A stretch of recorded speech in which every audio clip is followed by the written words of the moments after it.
It's the only person below White Holiday in the Comicsgate phone book. It's my favorite failed clone of Peter Sammetti.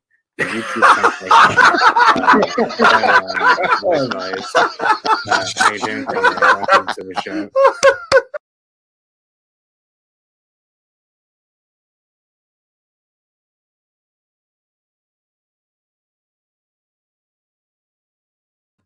Hello. Welcome to WyzGyz Entertainment. This is your host, Wyman. We are joined today by a very special guest, Mark Primetime Poulton. How's it going? It's going great, man. Thanks for having me. It's an honor to have you on here.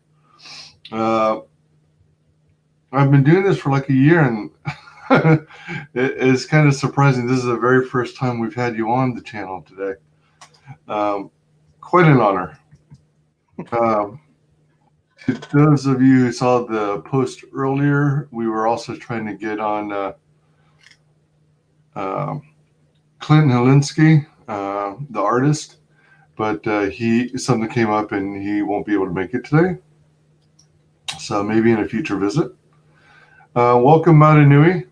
Matanui says, if that shirt were any shorter, she'd be topless. Welcome, Balzette. Good to have you. Drop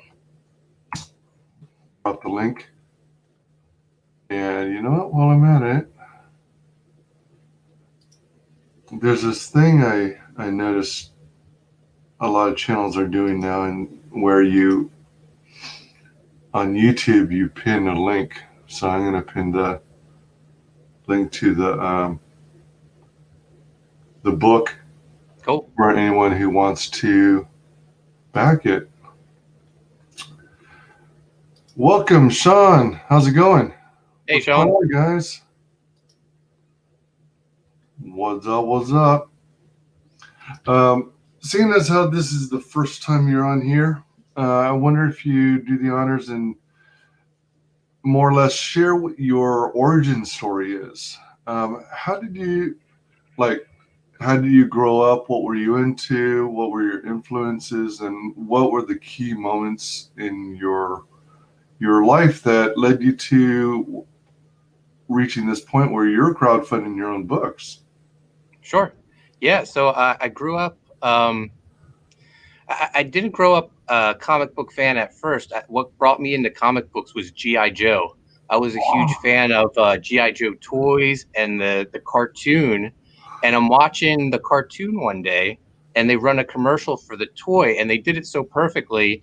They combined the cartoon, the toy, and at the end, they said, and for more adventures of G.I. Joe, follow Marvel Comics. And I was like, what? There's a comic book? So I immediately went to my mom and said, we got to find a place to buy this comic book. And she took me to our local mall, and they had I think it was called Walden Books. It was an old book chain, and they had comic books. And I found that issue of G.I. Joe, and my mom bought me a subscription. I actually cut up the comic and cut out the little coupon, and I started getting a subscription to G.I. Joe. But when I was reading G.I. Joe, I would see these ads for other comic books, and I was familiar with like Spider-Man and Hulk and everything from the cartoons and TV shows. So my mom started taking me back to the Walden Books, and I would buy more comics. And then I actually found a comic book shop, and that was the most amazing thing, because I could get all the back issues of G.I. Joe that I was missing, because I started, I think, on issue, I want to say 34 was my first issue. So I had to go back and get all those earlier ones. And, I wasn't like a rabid fan. That wouldn't happen until the 90s, because I don't know, the industry just exploded then in the 90s, and it just became so exciting. The creators, that's when I first started taking notice of who the creators were that made these comics. And my guy was Rob Liefeld. He just seemed like the coolest. I mean, he was in a commercial for the 501 jeans, superstar artist. He was only like maybe 4 years older than me, which which blew me away too. And that's like when I realized, like, yeah, I want to make comic books when I grow up. So yeah, the 90s, G.I. Joe was really influential on me. The 90s, huge impact on me. And my dream was I was going to be a comic book artist. And when I graduated high school, the plan was I was going to go to art school. That was my parents' plan, though. They were like, "We're not sending you to art school. You already know how to draw." And they were like, you go get like a business degree or something, and you can take art classes in your spare time with your electives. And that didn't really work out. I couldn't find any art classes that fit my schedule, but there were writing classes. So I just took writing classes because it fit my schedule. And I actually really enjoyed writing. And when I graduated college, that business degree didn't really do me any good. I couldn't find a job anywhere. I ended up working at a department store.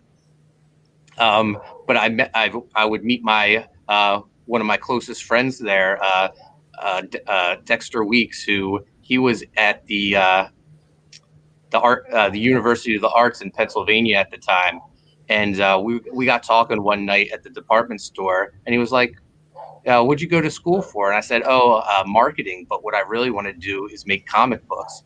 And his eyes like lit up, and he goes, "I go to the University of Arts. I want to make comic books too."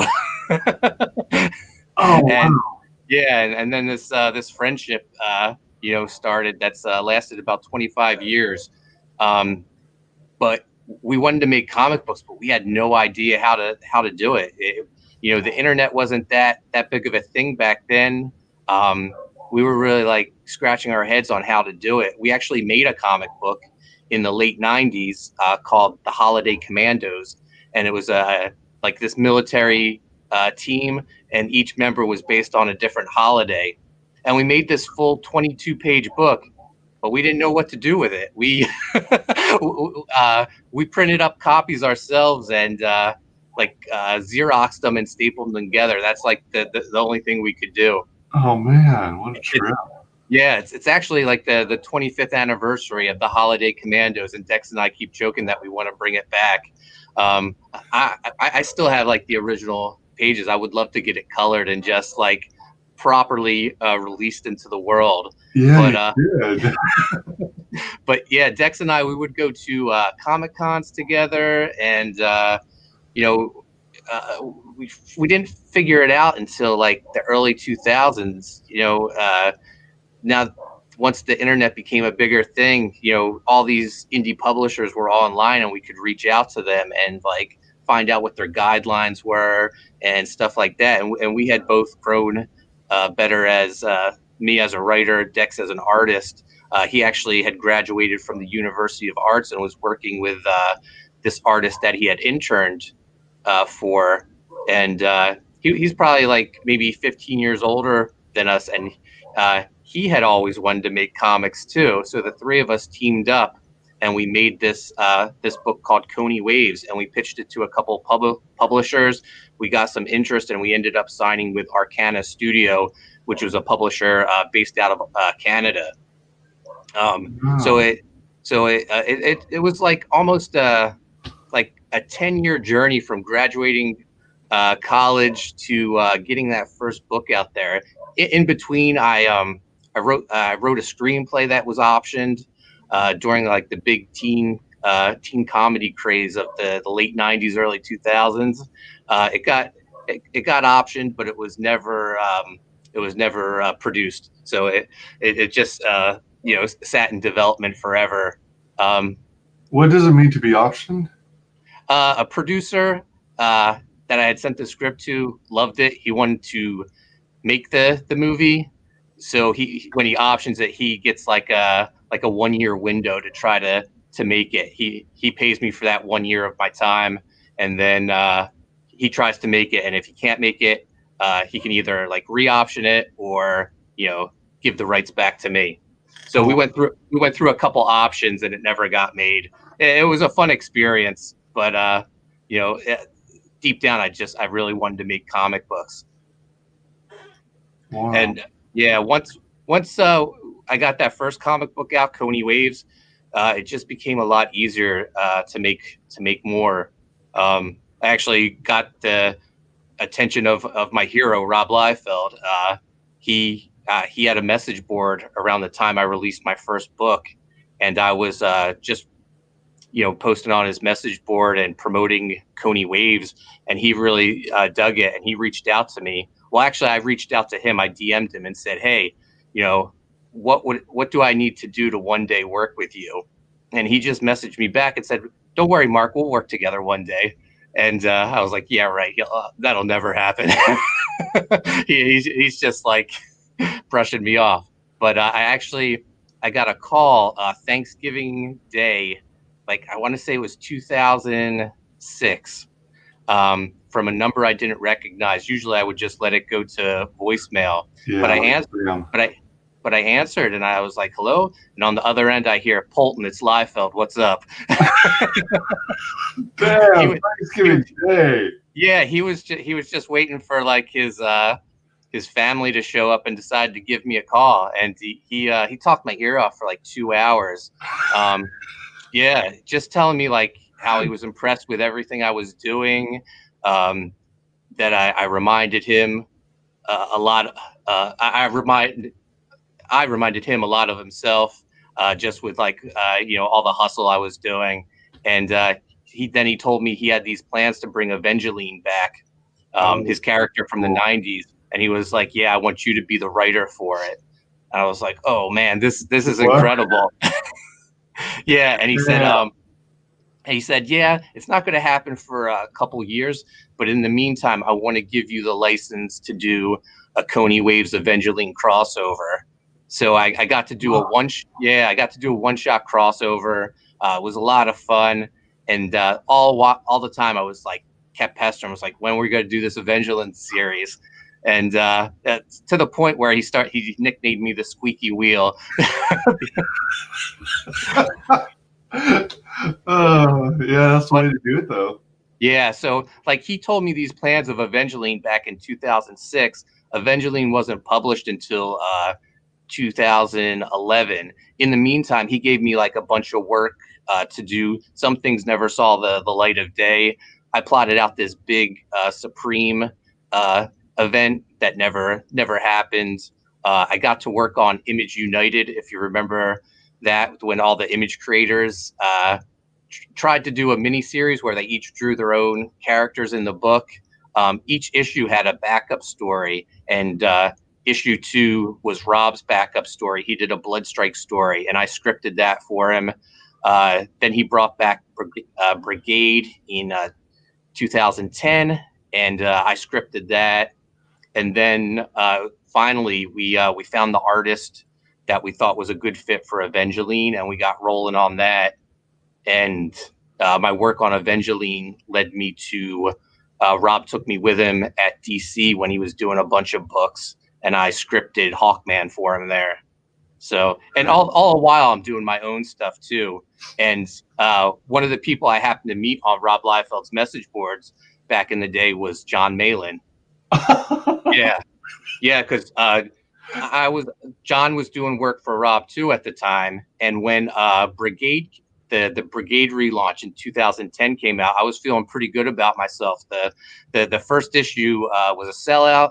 I was feeling really confident. I was always a fan of John's work, so I DM'd John and said, "Hey, I have this idea for you and I to do. It's the Universal monsters as superheroes. Are you in?" and he was like. He doesn't remember this, but I remember his answer as clear as day. He was like, "Mark, a lot of people want me to do books with them, but you're the first person to ask me to draw monsters. I'm in." And that's when Graveyard Shift was born. Wow. Okay. Yeah. Yeah, so Graveyard Shift started back in 2010. And then soon after I started, John and I were working on that, and I was so psyched about it. I showed a preview to Rob Liefeld, and Rob flipped out over it. He loved it. He said he was going to set us up at Image, but then at the same time, he was planning to bring back Youngblood. He liked Graveyard Shift so much, he asked if John could be the artist of Youngblood. So Graveyard Shift got pushed to the side. Whoa. Yeah. It worked out for the best, though, because things are just going amazing on Graveyard Shift now. Uh-huh. Yeah. Oh, jeez. So, yeah, so that's kind of my break into the industry and how I met John. And, you know, ever since we started crowdfunding Graveyard Shift and the whole Comicsgate movement, man, things have been fantastic. You know, if you had told me when I was a kid that, you know, I'd get to work with my hero and write at DC, and then afterwards I would just self-publish, I would go, oh, my career must have peaked and then went down. But oh no, this is the highlight of my career, just doing all this stuff. Graveyard Shift, US Assassin, and now SeaDog. It's the most amazing feeling to like get your own characters published and to find an audience out there and have them, you know, react so positively to everything. So you were on a business track. Did you ultimately complete your business degree? Yeah, I graduated with a marketing degree. I will say it has come in handy, especially with, you know, now that I'm self-publishing. Yeah, I was going to say businesses, it may not seem like it in the beginning, but it can be an extremely helpful degree. And in a certain way, I kind of think that rather than people go pursue like liberal arts degrees, I think it would be more useful for people to get business degrees instead, so they can learn how to manage money and stuff like that. Yeah. So, and you did take a lot of like writing and screenwriting types of courses, and that's where you developed your skills as a writer? Yep. Nice.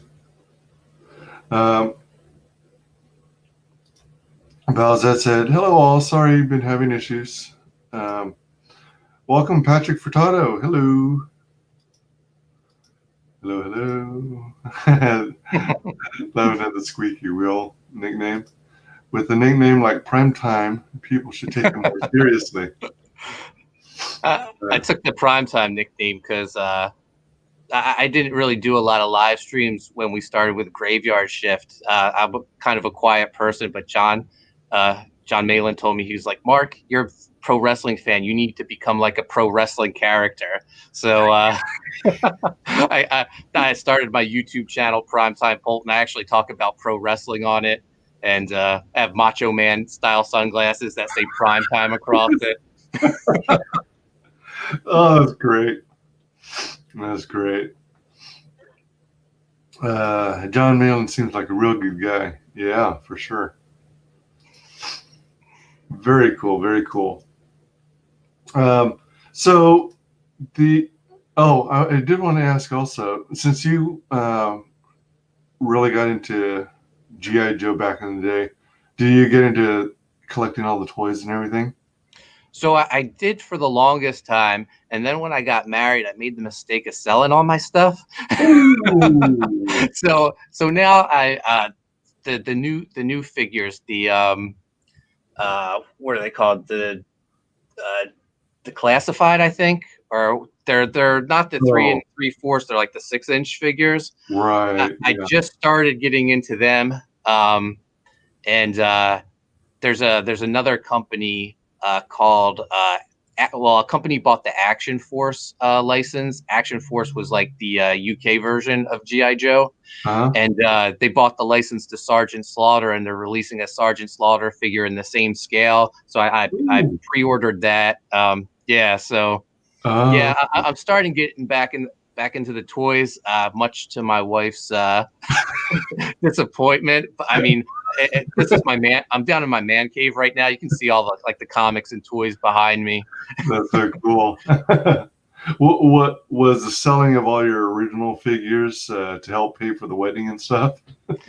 Yeah, I sold a lot of my toys and a lot of my comic collection to pay for our honeymoon. We went on a cruise. Oh, that was so fun. I hated it. I got so seasick. Oh man. You know, I eventually got used to it, but man, uh, uh, between a cruise and my comics, I wish I had my comics back. I've had a great marriage though, so if that's any consolation. There you go. There you go. Yeah. I don't know if you remember, but I once bought from Toys R Us the USS Flag. Oh yeah.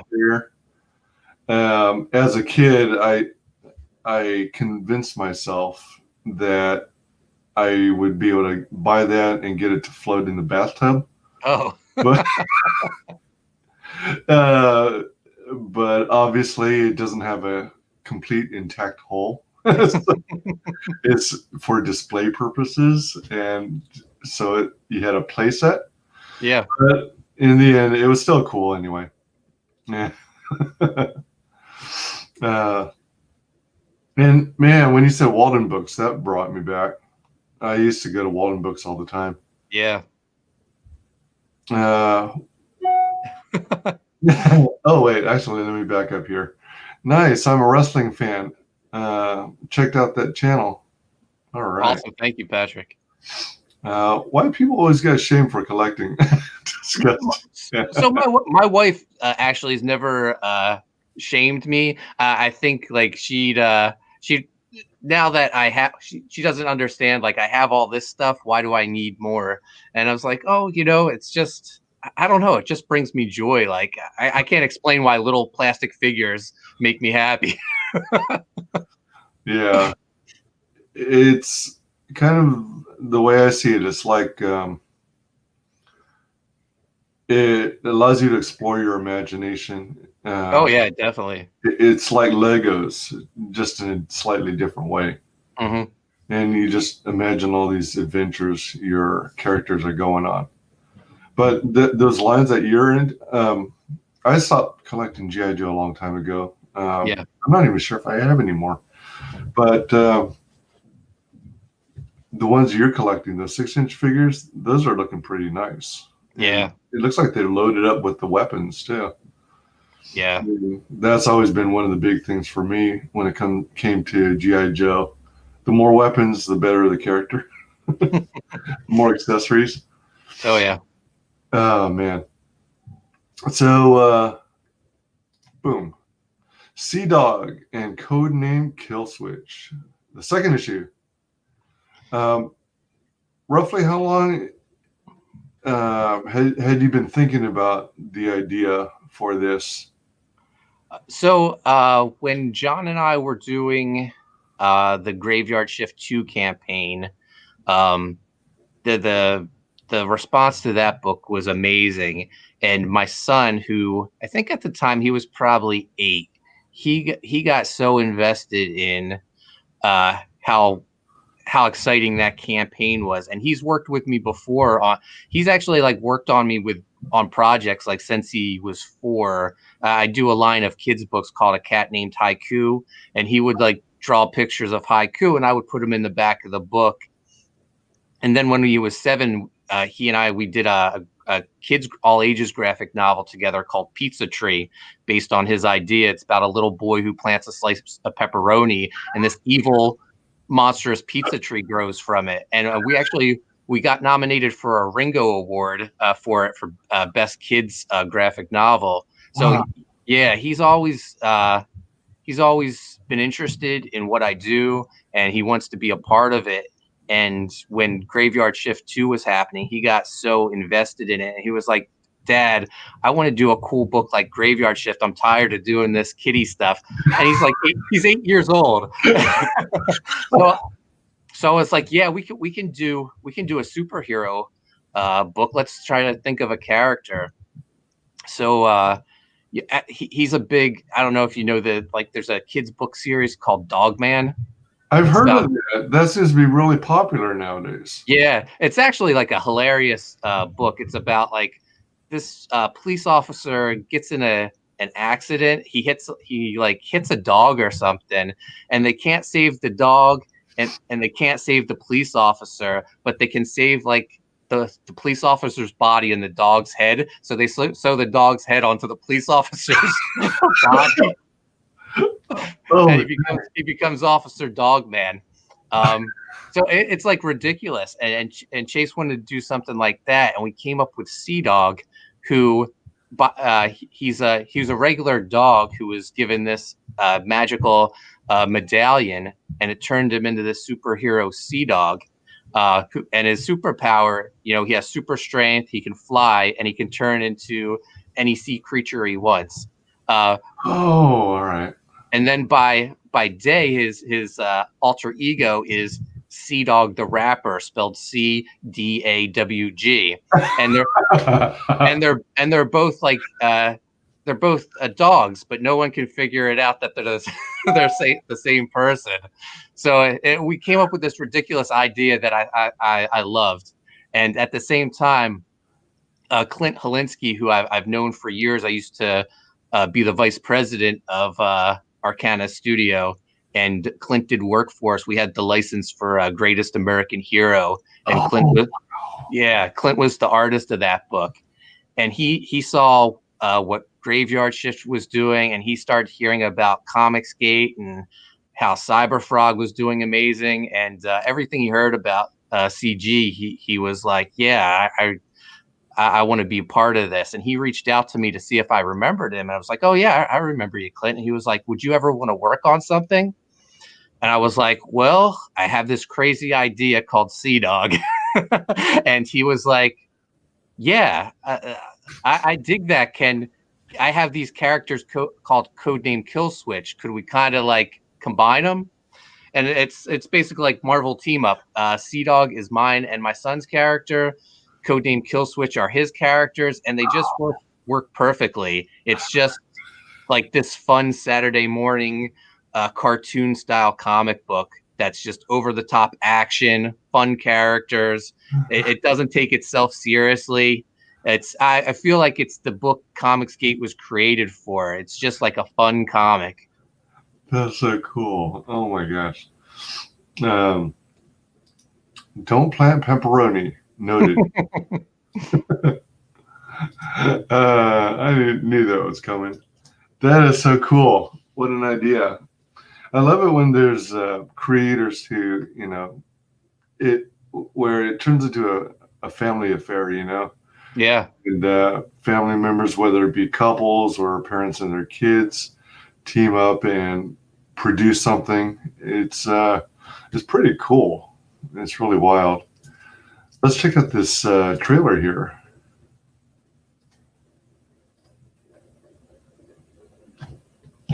SeaDog and Codename Killswitch return in an all-new 48-page graphic novel by Mark Poulton and Clint Helinski, featuring SeaDog, Soldier 7,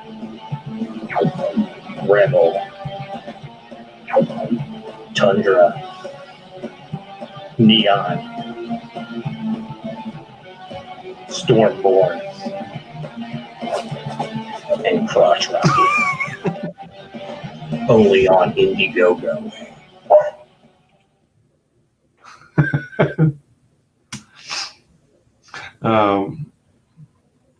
I like the look of Neon, especially. Yeah, she's a big fan favorite. Her and Rebel, people really seem to gravitate towards. I think it happened prior to the start of the stream, but you were at like 68.50 roughly, and now you're at 69.46, so that's pretty cool. Yeah, nice. Excuse me. So let me see here. Yeah, we're on the right side.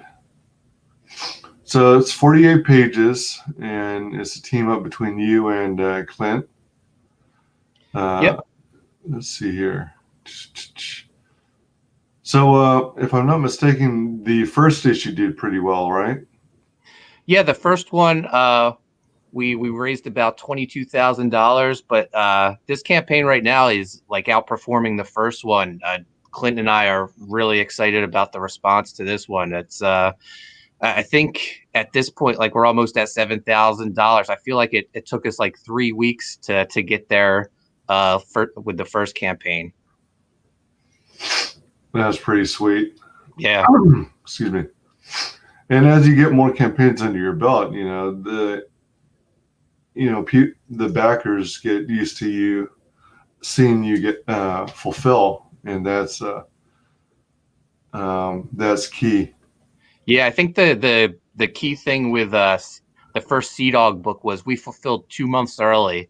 So I think that made people like put us on their radar, because we're like, whoa, not only does it look killer, but we turned it around in such a quick time. Yeah, that's impressive. 2 months early. Fun comics? No way that will work. I love the intensity when he says crop rocket. Wonder why people like Neon and Rebel. Lol, Belzet, I can give you 2 reasons. Yeah, you mean 4. Excuse me. Oh my gosh. 48 pages. I'm trying to remember. I think I backed the first one. I'm losing track because I backed a lot. Yeah. Very cool, though. In addition, book 1 is available again, featuring black and white line art from John Malin. John Malin's book 1 cover. The campaign features the Babe Box. Similar to the U.S. Assassin Footlocker, the Babe Box features all the books from both SeaDog and Codename Killswitch. Campaigns for a total of 5 books inside a collector's box with Rebel and Neon artwork on it. I actually have one right here. Oh my gosh. Oh gosh. Oh! Yeah. So nice. and it has like a magnet. Yep. So it'll come with all the books we've released over the first 5 campaigns. So it's a total of 5 books. It'll come with sketches from Clint and myself, trading cards, a print, and we're still talking. We'll probably add more to it before the campaign ends. Nice. That's pretty sweet. So I'm sorry, did you can you show that once more? Sure. So you open the cover and then it so it'll be there'll be 5 books inside it. Okay. Now is the back of it does it have image? No, it's just blank. Solid black? Yep. Okay. Let's see. Forget double the pleasure, quadruple the pleasure is way more fun. Okay, seriously, the box is badass. Nice. I love box sets and coming out with all these wild and crazy special promotions. Inside with the artwork on it, that's cool. It also includes sketches, trading cards, and more, as you mentioned. And you guys are thinking about what else you might add to it? Yeah, we talked about possibly making up a new ash can. We had an ash can for the first campaign, which was a preview of the second book. So we'll have something. We haven't decided what it'll be yet. Gotcha. Very cool. Excuse me. Wanted to add, our colorist is Andrew Dahlhaus. He and Clint make a great team, I think. Yeah, this artwork is good looking. Neon and Rebel Box. Yep. It could be solid black, but with all the comics. Yep. Yeah, isn't that cool? Jeez. When I first heard about the project, anytime I thought of SeaDog, I thought of like a pirate, you know? It keeps taking me back to pirate imagery. So, is this considered like an all ages kind of book? Or is it like it's I wouldn't say it's all ages. It's probably like teens. I mean, there's nothing really bad in it. I don't know. It's like the comics I read growing up. I never really felt there was anything inappropriate. I mean, the baddest thing with this book is the women are sexy. If that's considered a bad thing. Right. Yeah, I hear you. Layout to Dan Friga cover, not final art. Yeah, Dan was nice enough to he's going to do a cover for us. He's super busy right now with Black Flag and doing storyboards, but he managed to get us this layout right before we launched. For those wondering what's going on in the cover, SeaDog, I mentioned he's also a rapper. So he's also a graffiti artist. This is him in his like rap persona with a spray can, and he's spray painting a mural of Codename Killswitch on the wall behind him. Oh, that's a good idea. Yeah. Yeah, that's a perfect fit. Dan Friga and his enjoyment of rap. Yeah. Yeah, that's a perfect match. Book 1 reprint featuring John Malin line art variant cover. Holy sheep dip. Yeah.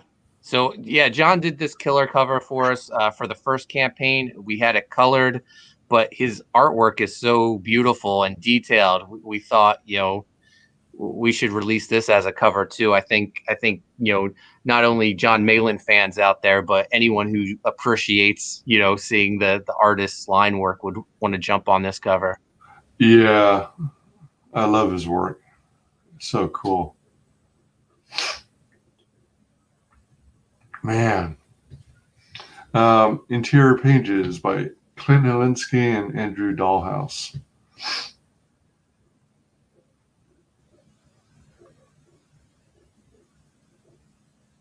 Yeah, Andrew's colors are amazing. Nice work. So that's the first page of the book. If you in the panels on the side are what like all the members are doing. Oh shoot! What happened? You jumped it. Whoa! So Neon and Rebel, they're like in a changing room. They're undercover. They're undercover at a strip club. Oh, okay. Yeah, they're trying to get information.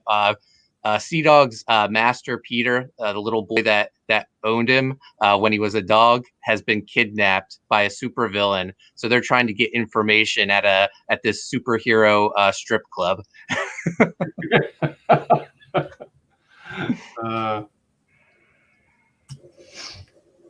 That's great. I think I accidentally zoomed in or something.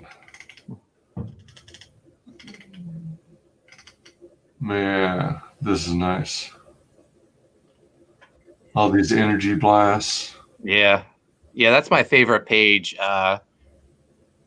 Neon is the way Clint draws her hair, I think is just amazing. She's got the best hair in comics, and then just Andrew's colors on it. Everything looks fantastic. The whole page just pops. Yeah, it really works well. That's too cool. And I love the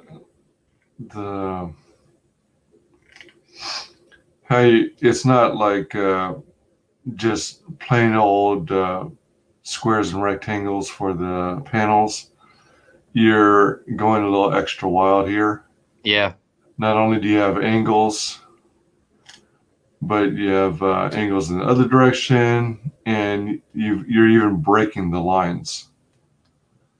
Yeah, Clint's a 90s guy, too. He actually got his first job from Rob Liefeld. I think he showed him his portfolio at Wizard World Chicago back in the 90s, and Rob welcomed him to Image Comics. So Clint's into all the same stuff that I am comic-wise. So, yeah, he's got a great style, and he loves the big over-the-top action and dynamic art of the 90s, too. Another good shot.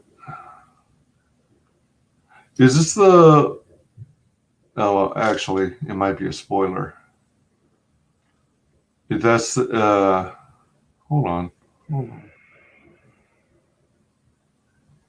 Oh, okay. All right. Yeah. He's a good guy. She's a bad guy. Yeah, that's Crotch Rocket there. Yeah. He's called Crotch Rocket because he has a sky cycle that can time travel. So he travels through these portals his bike creates, and it takes him to different times. So Oh, wow. it's a crotch rocket he rides on. He's also a bit of a ladies' man too, so a double meaning. Ah. At least he thinks he's a ladies' man. That would be quite a foe, someone who could time travel. I mean, Yeah. If he could jump back and forth in time.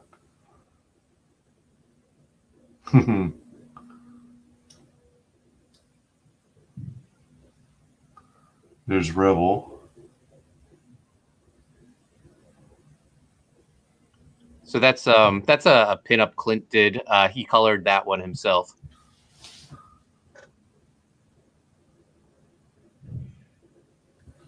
Cool.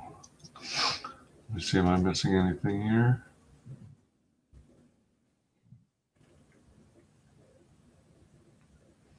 Let's see here. Could be solid black, but with all the comics. PEGI 16. Don't let Renfrew see this. That black and cover is sick. Yeah. So cool. Black and white cover is sick.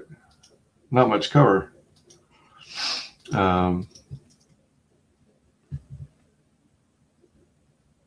So you're both a writer and an artist, right? Yeah, I mostly just draw children's books. I don't think I could ever do like the interiors of a comic, but I do enjoy drawing, and I'll do sketch rewards and stuff like that.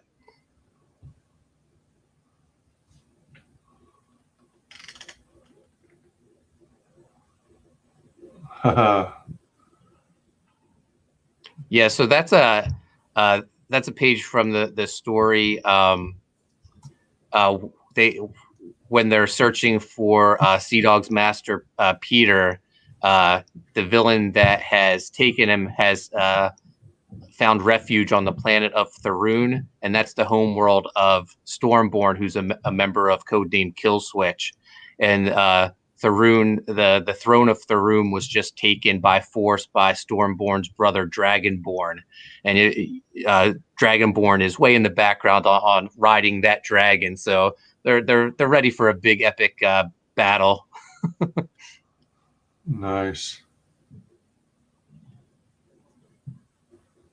So yeah, the book has a little of everything, some sword and sorcery type stuff with dragons, and then you got the government task force with their big guns, and you have the hot women, and you have a magical dog.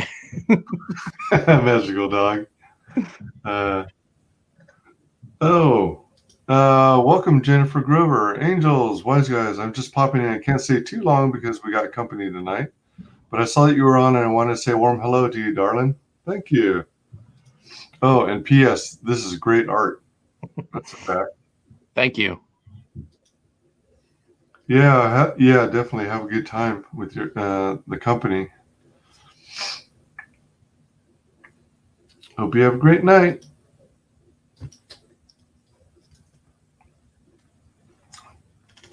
Sweet. So, does your son have like writer's credit in this book as well? For this, just a co-creator credit for SeaDog with me. He didn't really help with the story too much, except for like SeaDog's a little bit of SeaDog's origin, but we didn't go too much into detail in the first book.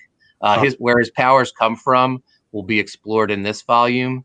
But he wants to do like a SeaDog solo book with me one day.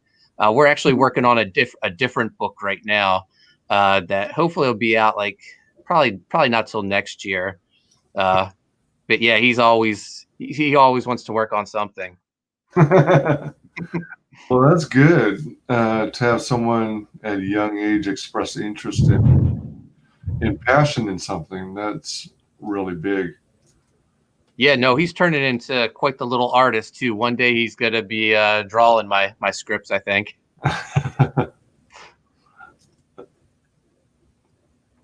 So on this particular book, SeaDog and Codename Killswitch, you're basically you're the writer and Clint is the artist. Yep. And let's see here. Yeah, there we go. And what is your guys' like working relationship like? I mean, do you like give him an entire script with everything laid out in great detail, and then he does his thing, or do you like draw thumbnails and some general notes and then let him go to town? Or so we have a pretty easygoing working relationship. We talked over the second volume and where we thought it would go. I sent him like the first 10 pages so he could get started while I finished up the rest of the script. And he was like, "Oh, hey, Mark, I had this idea for the beginning of the story. I'd like to tack on this scene with Stormborn on the planet of Tharun." And I was like, "Yeah, go for it." So he has ideas, and I'm more than more than willing to let him go with it. I feel like a happy artist is a very productive and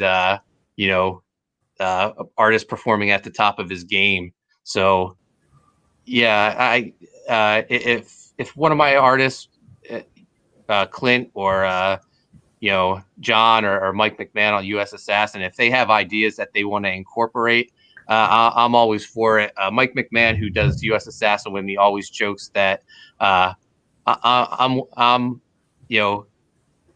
good to go on anything as long as the pages line up when they're doing double page spreads. Because when I worked for Arcana Studio publishing books, we would get these books and the creators would do double page spreads, but their page count would be messed up. So we would have to get them to quick do another page so we could line everything up right. But yeah, no, I'm easygoing. If someone has an idea and it works, fits with the story, yeah, let's go for it. awesome. Excuse me.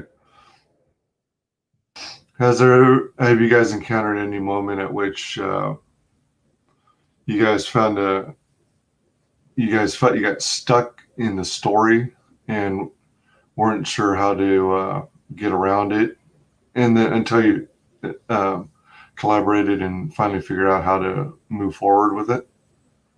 Were there any hiccups or roadblocks in surprisingly? No, surprisingly, no. Everything on SeaDog has been, an absolute, I hate to say breeze because it's not easy making comics, but yeah, creatively we've meshed together. I think we're both, fans of the same type of comics, and we're both, we just want to make the coolest looking, most fun product. Now maybe the only thing is that we might disagree on is like the direction of the future, where to take it after this volume. But hopefully there's enough demand that we can explore every option, that we can do a bunch of volumes. That would be cool. Yeah. When you guys first started out, were you envisioning this to be like an ongoing series, like a regular book? Maybe a ship title? Well, we definitely thought like we were going to do at least 2 volumes, and since then we've we've decided, yeah, we're going to even do a third one after this, and we'll take it from there. We'll take it campaign by campaign. There seems like there's a demand for SeaDog and Codename Killswitch. But honestly, like I feel like, you know, my son Chase has expressed interest in doing a SeaDog solo book, but like not only Clint's team, but all of his characters, I feel like Rebel could have her own book, or Crotch Rocket could have his own book. So there's so many ways we can go with this. And in the second volume, we really start doing world building and introduce all these other characters. So like really the options for us are limitless. You know, there's so many ways we can go, or how long we could go, you know, as long as there's a demand for this. For sure. Welcome, Bogdan Digital Art. Hello, all. Welcome. Yeah, it's pretty wild seeing all these projects that you're releasing. I'm trying to back as many as I can. Graveyard Shift, U.S. Assassins, excuse me, SeaDog and Codename Killswitch. Yeah, it's going to be a busy year for me. After this campaign, I have a new book ready to go called Viking Wolf that I'm doing with artist Renzo Rodriguez and Matt Dalton. Actually, Matt's finishing up his last page, I think, and that book will be like 100% done by the time we launch in late March. So yeah. So I'm excited for that. Mike and I have another volume of U.S. Assassin planned. There's going to be a 4th Graveyard Shift book. So yeah, going to be busy this year. Awesome. Always good to be busy. Yeah. I definitely would love to have you on to promote all those other titles too. Yeah, definitely. Welcome, Genuine Comics. Hello, peoples of the world. A solo Rebel book would probably be pretty badass. I get Harley Quinn vibes here. Yeah, definitely. Yeah, I have to agree with that. Although my preference is on a solo Neon book. Yeah. Yeah, Clint and I were joking. Rebel and Neon are the Betty and Veronica of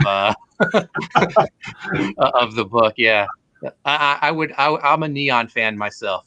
Yeah, I dig the long hair. Yeah. It kind of reminds me of Starfire mixed with Dazzler. Oh yeah, I see that. So let's check out these perks. So I'm a big fan of projects that have a feature tier. The way I see it, it's a way of like throwing together the most bang for your buck. Yeah. It's not, usually you get a book, you might get a variant cover or some kind of extras, maybe some swag, stickers, buttons, patches, what have you, bookmarks, prints, sketch cards. But it's not necessarily going to be the cheapest tier. It's not necessarily going to be the most expensive. It's just somewhere in the middle. Yeah. Here we have a $75 triple threat. Yep. So you're getting Clint's cover and Dan's Fragget of book 2, and then you're getting the book 1 John Malin line art cover. That's a good treat. Are all of these books going to be signed? Yeah. Cool. Just by me. Clint's in Minnesota, so yeah, I'll be doing the fulfillment myself. So, but I'll make sure I sign all the books. Have you been doing all your projects fulfillment yourself? So I did the first Graveyard Shift fulfillment, and then starting with book 2, John took over Graveyard Shift fulfillment. I do all my other projects though. I fulfill them myself. Does it get overwhelming? Is it really time consuming? Well, I still have my day job, so something like Graveyard Shift, where we had like 2,000 backers. Yeah, that becomes a little overwhelming. But the mid-sized campaigns aren't too hard to handle. I think the last U.S. Assassin campaign, I had it fulfilled in. Actually, I think I had it done in 1 weekend. So yeah, not too bad. Oh wow. Yeah. Do you enlist the help of family and friends to do fulfillment, like these, like a factory line, assembly line? I have them. My wife helped me put together bags and boards for the last U.S. Assassin campaign, but usually I just I do all the packaging and the printing the labels myself. I just hang out down here in my man cave. I put on some 80s action films or some pro wrestling and just spend the whole day knocking it all out. Neon's hair is gorgeous for real. It is.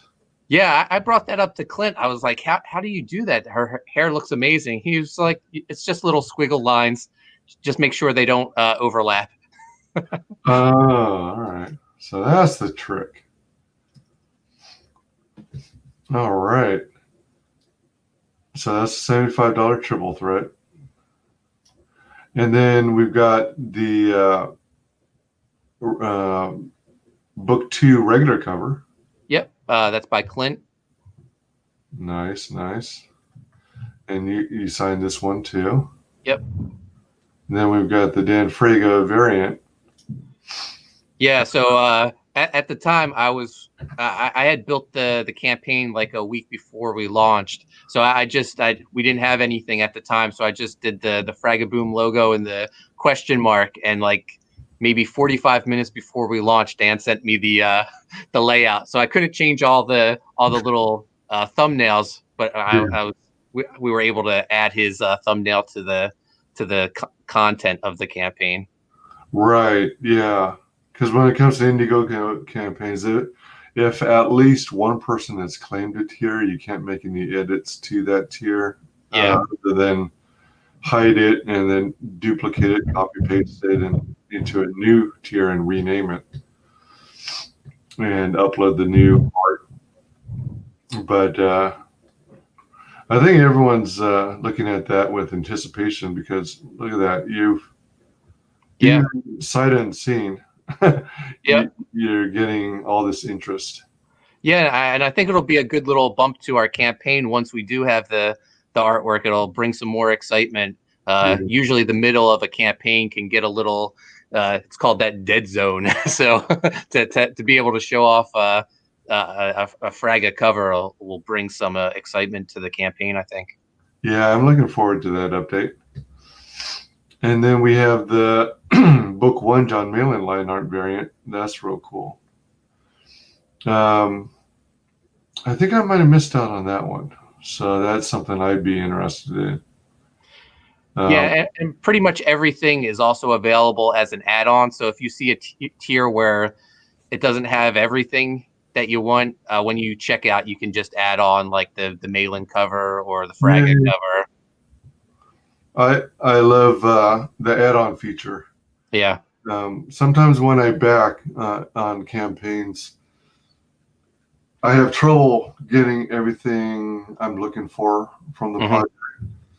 So I end up having to back 2, 3, 4 times before I get all the little pieces I want.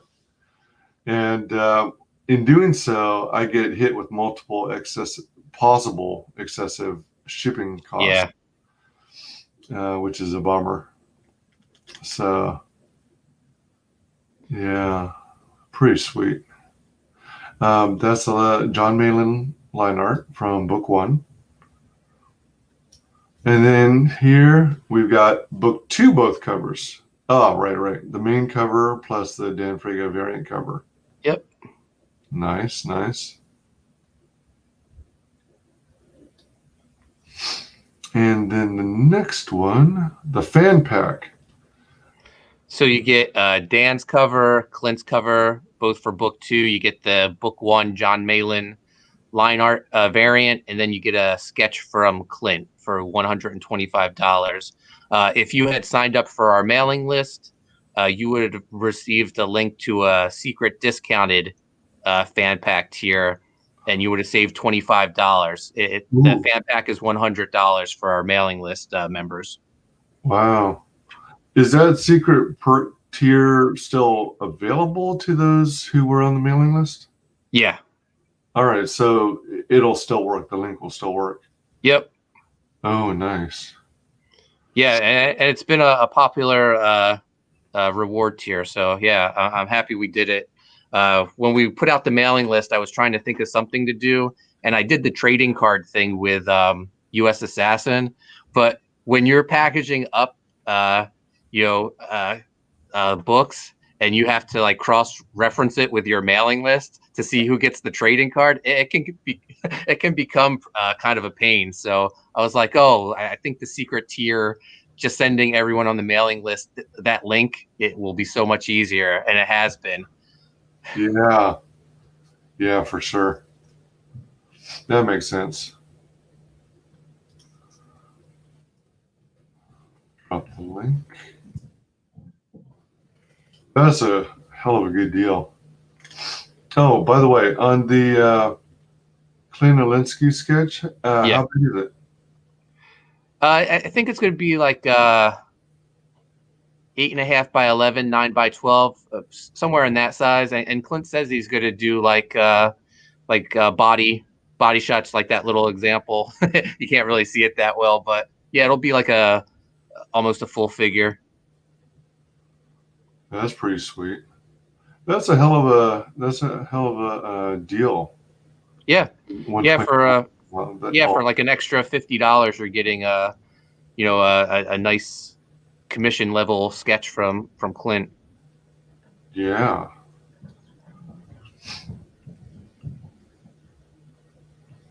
And the big box. Yeah, so we talked about this earlier. I showed off the box. It'll come with the 2 covers to book 2, all 3 book 1 covers, and that's Clint's cover, John's colored cover, and then the line art variant version of John's cover. It'll come with a sketch from Clint, a sketch from me. I think Clint said that he's going to probably do like Neon or Rebel sketches for people, because I think that's what people want. For me, you're getting SeaDog because I draw ugly women. so I'm going to just stick to drawing SeaDog. But then we'll add trading cards, mini print, and who knows, as the campaign goes on, we'll probably add some more stuff to it. That's nice. That's a hell of a deal too. Trading cards, mini print. How many trading cards do you have for this property? So the first campaign we released 7 trading cards. Wow. Yeah, we did every member and every member of the book. So yeah, SeaDog and all 6 members of Codename Killswitch. So are those same trading cards the ones that are going in here? Set? We've talked about adding new cards to this one, but depending on the response to this, people might get the first set too in the box. Yeah. Cool. And when it comes to the trading cards, is it one of those things where on the back side it like gives a little background information on the character, or do you have a section where it breaks out the stats, their strength, and intellect, dexterity? These cards don't have any of like the power rating stuff, but it has like a little bio on each character. Nice. And I don't know if you do it on your cards, but I always think it's cool when it has some kind of little blurb on the backside of the card indicating where this character's first appearance was, like this volume or this book, this page, and like that. Yeah, on the for US Assassin and for the Graveyard Shift cards, it always has like the characters' first appearances. Yeah, that stuff is fun because Yeah. years down the road, I know darn well I'm going to have a hard time remembering. So I'm going to appreciate long term these references so I can go back to those older issues and check them out for sure. Very cool.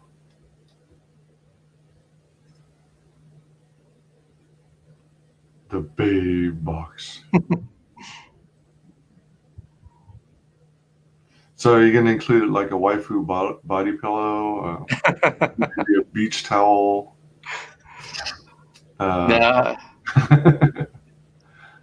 Very cool. Good stuff. Thank you. Does it take you long to write stories? Not really, but I'm usually juggling a bunch of different projects, so I jump from project to project just so I don't get bored with one. So, you know, I may be working on SeaDog, but at the same time scripting the latest Graveyard Shift or U.S. Assassin. So it's hard to say how long it takes me to write something because I'm never working on it like until it's done. I'm jumping around, but really it doesn't take me too much time. I would say like maybe 2 weeks to write a graphic novel. Just plotting it out. I don't write the dialogue until the artwork comes in.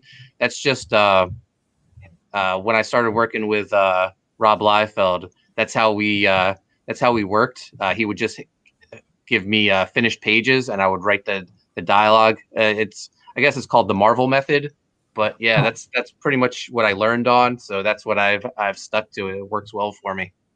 That's pretty interesting. So yeah. The actual dialogue doesn't take place until after you receive the artwork back. Yeah, no, I actually prefer it this way because sometimes like the artists may interpret something a little differently than how I saw it in my head, and like maybe an expression they give a character's face will lead me to write something that I wasn't thinking of before, or maybe like if there's two characters on the page, maybe the character I intended to like have the funny line or whatever doesn't get it because the other character is just like, I don't know, the way Clint or whoever's drawn them, they just stand out more, and you can tell, oh, they're the star. They should get the funny the funny line. Gotcha. That's so cool. And speaking about jumping from project to project, is there like a transitionary period where you have to get yourself in the right mindset because they're different properties entirely? There is with like Graveyard Shift is a darker book than SeaDog, so it will take me a while. That maybe I will just I'll do Graveyard Shift for a few days straight, just because like once you get in that groove, you don't want to mess it up. So I'll go until I hit that spot where maybe I need a break and I need to think about what I'm going to do next, and then I'll jump to something later to take my mind off that, and I'll do SeaDog or I'll do U.S. Assassin, and then I'll come back to Graveyard Shift when I'm in that right mindset again. Nice. Welcome, Not My Monkeys, Not My Circus. Hi, chaps. Well, is this one contained story? And if not, how many issues are planned? So book 2 wraps up the first storyline, and Clint and I have planned to do a book 3. I think book 3 will probably be self-contained. It was a lot of work just bringing all these characters together, so that's why it took us 2 volumes to wrap up the story. Yeah, I mean, with so many characters, you kind of want to give each their own amount of time to develop, so the reader can understand, how they came to be. and how they're involved in this team and why they're involved in the team. Yeah. Nice, nice. And are you jokingly talking about possible spin-offs, or are you seriously looking into doing it? It's something, we've talked about. Like, I know Clint, I think he at some point would like to do a Rebel solo book or a Crotch Rocket solo book. And at the same time, yeah, my son is like getting on me. We got to do that SeaDog solo book. So at some point, maybe, Clint and I, there might be a year where we don't do a SeaDog and Codename Killswitch book, but there will be a SeaDog book and there will be Codename Killswitch related books out there. Oh yeah. Nice. Looks like a lot of fun. So you guys have reached your fixed goal, which is awesome. Yep.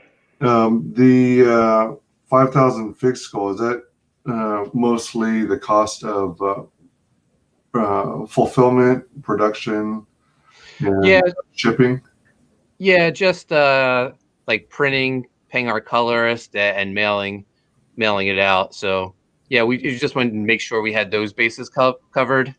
And now we've announced our first stretch goal at 10,000. Everyone gets a mini print of Neon, and all the stretch goal prints will be done in the old Marvel swimsuit issue style. So this is going to be a Neon swimsuit print, and then after that we'll probably do Rebel.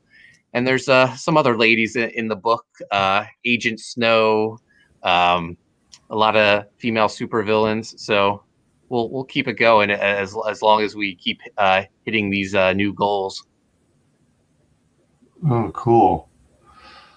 So in the update section, this is pretty recent, 4 days ago. Yeah. So that's not the actual print. That's just an old picture of Neon from book 1. Clint, actually, I haven't had a chance to update it, but Clint just finished the mini print and he's posted it on his Twitter. Cool.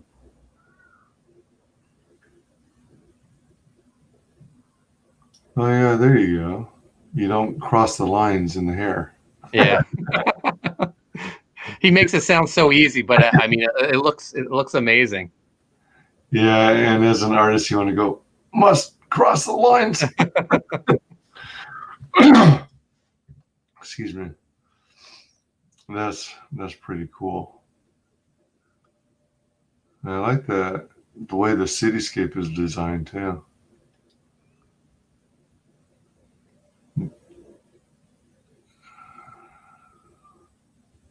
So first stretch goal unlocks at 10,000. 6x9 mini print.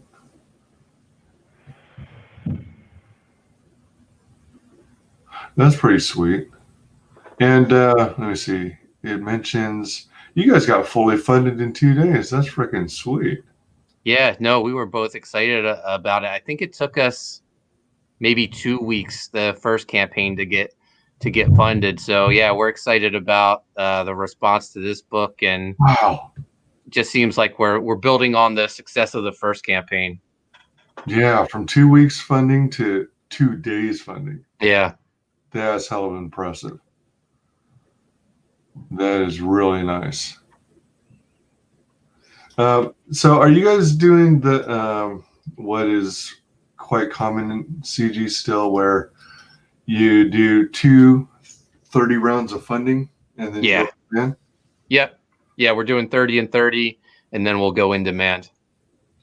Out of curiosity, do you have any thoughts on John Malin's style to preserve rarity and exclusivity by not doing an in-demand stage versus having in-demand? Yeah, so I love that when we do that for Graveyard Shift, because we have that big audience, mostly thanks to John. I mean, he's a larger than life character, and people really seem to gravitate towards him. I don't really have that that fan base John does. So I'm going to keep my my books in demand. If we had that fan base, yeah, then I would say, yeah, let's do it. Let's not go in demand. But the first SeaDog book, we almost doubled. You know, we ended our campaign at 12,000, and then we made an additional 10 in demand. So that's a big difference. You know, Yes. especially. And I know like a lot of the creators, that's where they're making, you know, making a lot of their money in demand. Absolutely. I mean, you guys are now becoming very skilled in crowdfunding, but lots of new creators, I always recommend they take advantage of the in-demand model. The feature's there, why not use it? Yeah. And it gives your campaign the opportunity to, you know, reach more people who might come in on your project late. Oh yeah. No, I feel like the great thing with CG, when people are receiving their books, they love to do videos or post pictures on Twitter, and people see that, and maybe they weren't aware of the campaign at that time, or maybe they were holding out because they weren't sure. But when they see that, then they go to that in-demand store and order a copy for themselves. I see it right now with I'm doing all this promotion for SeaDog, but people realize I just fulfilled US Assassin, or I'll mention that I just fulfilled US Assassin, and I noticed those new orders in the in-demand store. So I appreciate all the people out there that are checking out like my other book, US Assassin. So yeah, the in-demand store definitely works. Yeah. Let's see here. Going back to the print picture of Neon. Oh yeah, now I can really see the detail. He has a good point about the lines. Speaking of which, let's go back to it. That's definitely not an approved body type. Awesome. Where are her organs? They're in there. They're in there. Yeah, really sweet.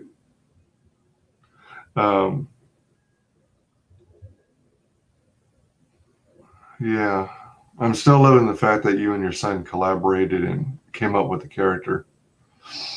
That's so cool. I noticed in your campaign you don't have digital tiers. So, and do you guys catch flack for that? Like, do you sometimes get international backers who say, I really love the idea, I love the book, I want it, but I can't stand I can't afford the expense of the international shipping costs? Oh, I haven't heard too much complaints. Maybe I'll hear like one or two people say, "Oh, I wish there was digital."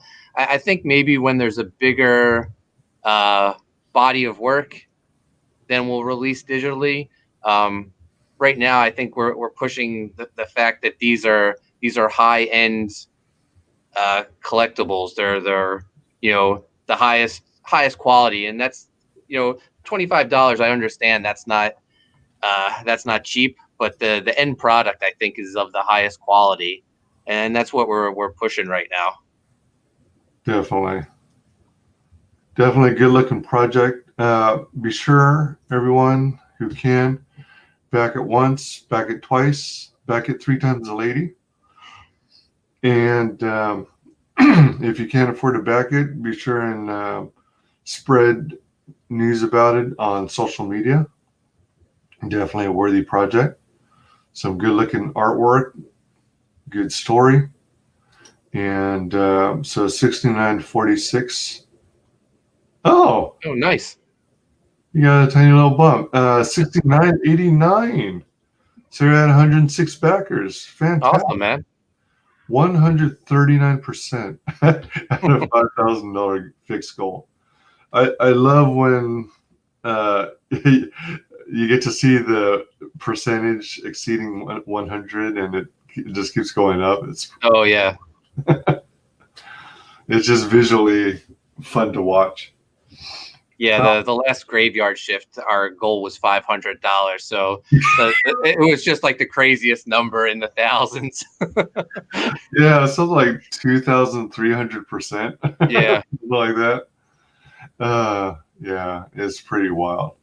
Man, this is really taking off. And yeah, you'll be at that stretch goal before you know it. I meant to ask.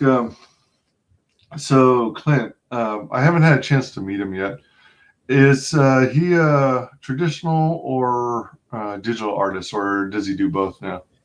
He's digital. I think he said that about 2 years ago he switched to fully digital. He says it makes things so much faster for him.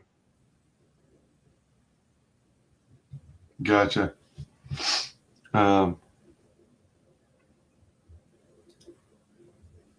I'll spread it as soon as I'm out of Twitter jail. Oh my gosh, you're in Twitter jail. Shoot. Yeah, it seems like I keep getting shadow banned in Twitter. My content is muted quite often. Huh. It's over 9,000. Are you talking about graveyard shift? The percentage of fixed goal is over 9,000. Is that right? Yeah, I'm not even sure. Let me check real quick. Let's see. Graveyard shift. The newest one is 2. That's out, right? No, it's 3. Yeah. 3 is already live funding. It already ended the campaign. Oh, all right. Well, that's U.S. Assassin. Nope. How did that? The third volume is a crossover with Graveyard Shift. Oh my gosh! How cool is that? Have you seen the video for this? You know what? I don't think so. Let's watch it. Yeah, it's awesome. I'm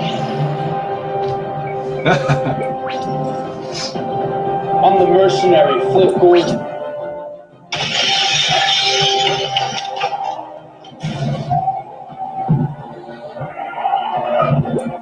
And I'm joining the U.S. Assassins team.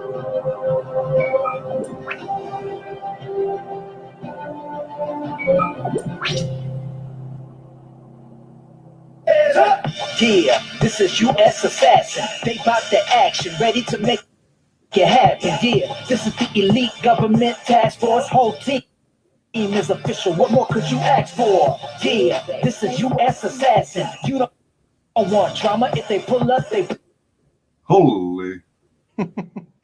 What is up with my internet? monsters of the graveyard shift. You ain't never seen a squad quite like this. We got Bazooka Dog and he don't cut no slack. A dog with a giant bazooka on his back. Slipper is a reptilian, alien, 3 snakes for a tongue. You don't want to mess with him. Sensei Steel, who is so mysterious, martial artist and trainer. Split with the case, Zero Face is a bad guy turned good. The mercenary is a beast, get it understood. Takeout is a fast shooter, fast draw. Kirby is the Lone Ranger, but she hits hard. Lieutenant Ray, second in command. Yes, indeed. Who's the brains of the team of Super Ninja at the lead? Yeah, hey, this is U.S. Assassin. Yeah, this is U.S. Assassin. Let's go. Oh man! Damn. So that'll launch in the spring of this year. So after SeaDog, I'm going to do Viking Wolf, and then after Viking Wolf, Mike and I have a next volume of U.S. Assassin ready. Oh my gosh! Wow. Let me see something. I was gonna check.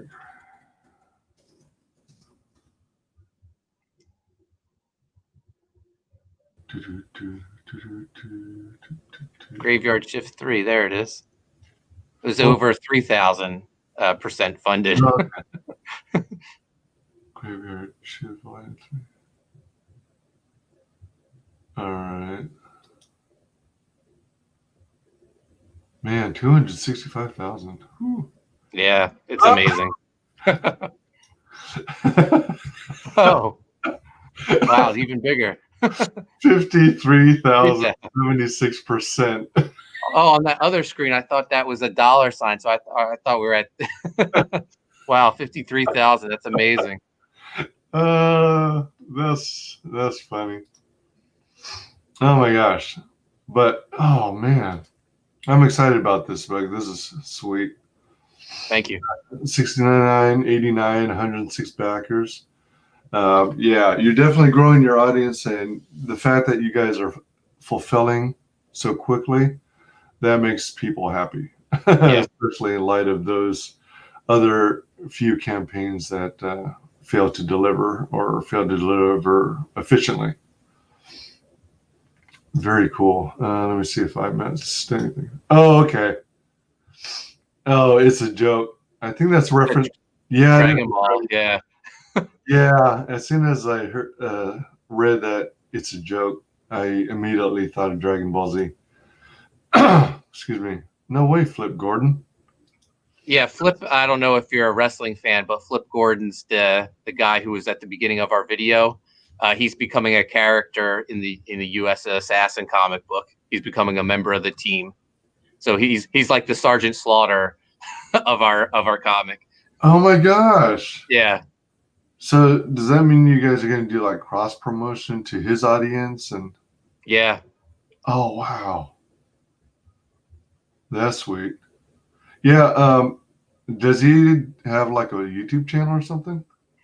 Yeah. That's where a lot of that stunt footage came from. He does his own YouTube series called The Mercenary. Ah, cool. Yeah. I don't know if you heard, but there's a couple of shoot, who is it again? A couple of, I think they're CG, who did a team up with a YouTube personality who eats loads and loads of food and Oh yeah. Dam drops. yeah. Yeah. And their campaign, is doing so, but not doing as gangbusters as everyone expected. Right. And I tend to agree with those people who say that it probably would have made more sense to, have the comic book creators on is it, how do you pronounce it? Dame drops? I think it's dam drops. I'm not sure. Yeah. So if you had the comic book creators on his channel where he's got, the millions of followers versus the other way around. Yeah. And, I think that would have made a lot more sense. So that's pretty sweet that you guys are collaborating with this wrestler. Go ahead. I was just going to say, yeah, it's been a great reaction. When we launched the mailing list page and the video, we were the top trending coming soon book on Indiegogo for almost 2 weeks. Nice. Yeah.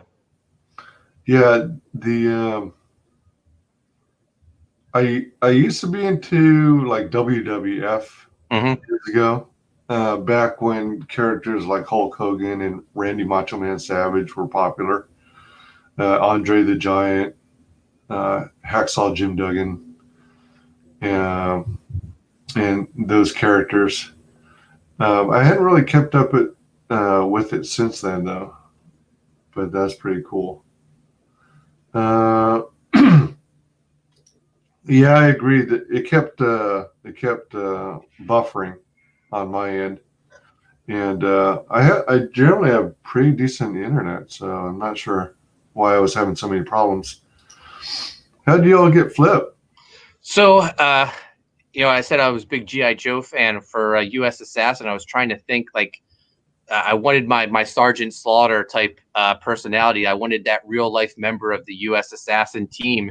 And I thought Flip Gordon would be perfect for the book because, not only was he in the army, but his character, the mercenary, I thought would just fit in perfectly with all the other characters in the U.S. Assassin universe. So I reached out to him through his Facebook page and messaged him and told him my idea. I showed him artwork from the book, and it came together real easy. He was on board like right away, so we worked out a licensing agreement, and he shot that video for us. And yeah, he's been pleased with everything I've sent him, and I've been so excited about this. G.I. Joe is the book that got me into comics, and now I'm sort of like making my own G.I. Joe book. Yeah. So he's actually a regular character in your book. You just kind of envision him being like Flip. Yep. Yeah. Well, yeah, he's Volume 3 is our team up with Graveyard Shift. They're going to need the U.S. Assassins team's going to need some reinforcements, so they bring in the new recruits, and Flip Gordon, the mercenary, is one of them. Oh, that's cool. You literally booked Flip by putting him in a comic book. Do you have similar ideas for the other characters in the team?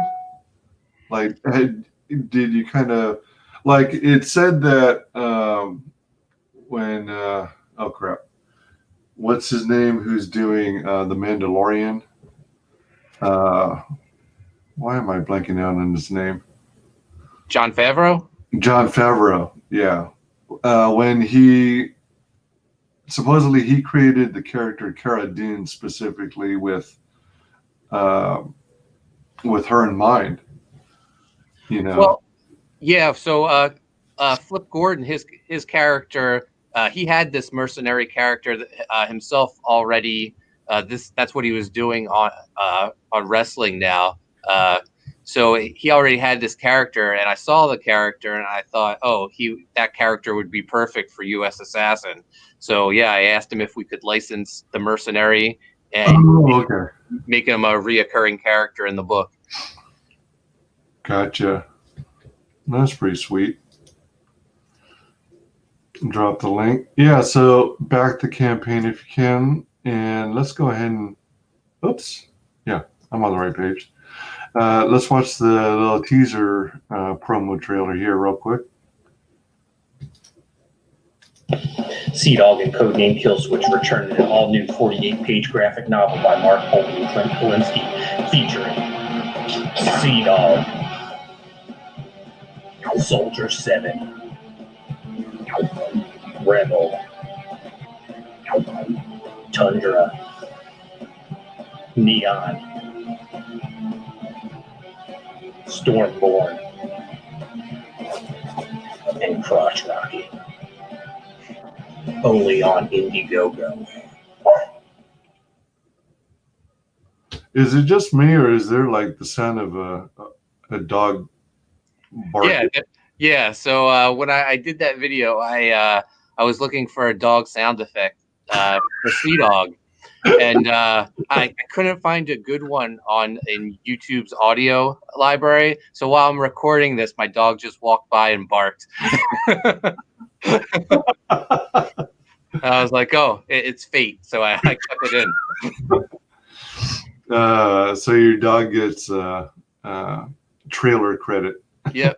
Voiceover actor. There you go. Pretty sweet. SeaDog and Codename Killswitch, Book 2. Back it today. So I think this might be a good time to wrap things up. I wanted to... Oh, you know what? Hold on. I'm going to give you the floor. Would you do the honors and share how you can be found on social media? Sure. You can find me on Twitter and Instagram at Coney Waves. I have a YouTube channel, Primetime Poulton. I do a weekly wrestling show called La Pod Gods. I do a bunch of action figure unboxings, as well as I back a lot of crowdfunded comics, so I unbox them too. And Mike McMahon, my co-creator and artist on U.S. Assassin, we do the Assassins Guild, where we talk with other CG creators and promote their books. Pretty sweet. Pretty sweet. All right. I wanted to, let's see. Oh, so you can find me on MeWe, Facebook, YouTube under WyzGyz Entertainment. on Twitch under WyzGyz Twitches, Twitter under WyzGyz Tweets, and if it comes back, Parler under WyzGyzParlers. Please like, comment, subscribe, mark the bell for notifications.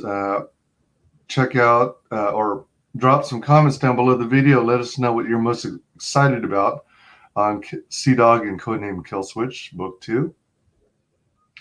Wanted to thank everyone in the chat. You guys are so freaking awesome. I appreciate you. Thank you to everyone who watches this on replay. And thanks especially to our very special guest, Mark the Primetime Poulton. Thanks for having me, man. This was a lot of fun. I appreciate you coming on. I hope to have you on for other promo streams for all your other titles too. Yeah, I'd love to. All right, take it easy, y'all. See you in the next stream. Final guest that is the only person below White Holiday in the Comicsgate phone book. It's my favorite failed clone of Peter Sameti. The YouTube sensation. WyzGyz. How you doing, Conrad? Welcome to the show.